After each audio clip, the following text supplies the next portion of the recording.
పెద్దపల్లి జిల్లా సుల్తానాబాద్ లో మహాత్మా జ్యోతిరావు పూలే జయంతి వేడుకలను ఘనంగా జరిగాయి. అంబేద్కర్ విగ్రహం దగ్గర పూలే జయంతిని నిర్వహించారు నాయకులు. జ్యోతిరావు పూలే చిత్రపటానికి పూలమాలలు వేసి నివాళులర్పించారు. మహాత్మా ఆలోచనలను ప్రతి ఒక్కరు కూడా ఆచరించాలని అన్నారు నేతలు.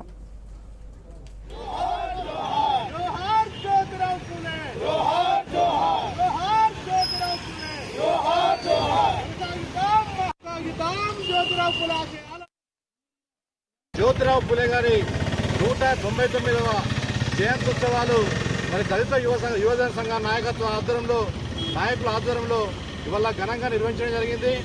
ఇవాళ మనం చూసినట్లయితే ఈ సమస్యలన్నిటికీ కారణం జ్ఞానం లేకపోవడమే.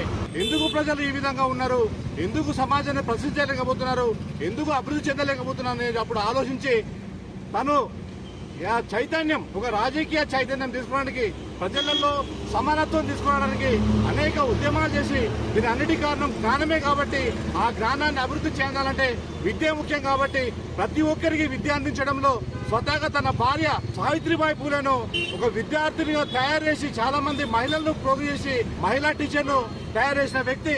ఎందుకంటే చైతన్యం చేయాలి, ప్రజల్ని చైతన్యం చేయాలి, విద్య అందించాలి. దానివల్ల ప్రజలు మారుతారు, వాళ్ళ జీవితాలు మారుతాయి, ప్రశ్నించే తత్వం పెడతారు ఉద్దేశంతో సామాజిక చైతన్యంతోనే పూలే సావిత్రిబాయిని తయారు చేసి ఇవాళ మహిళా ప్రథమ టీచర్గా భారతదేశంలోనే తయారు చేసిన వ్యక్తి పూలే గారు.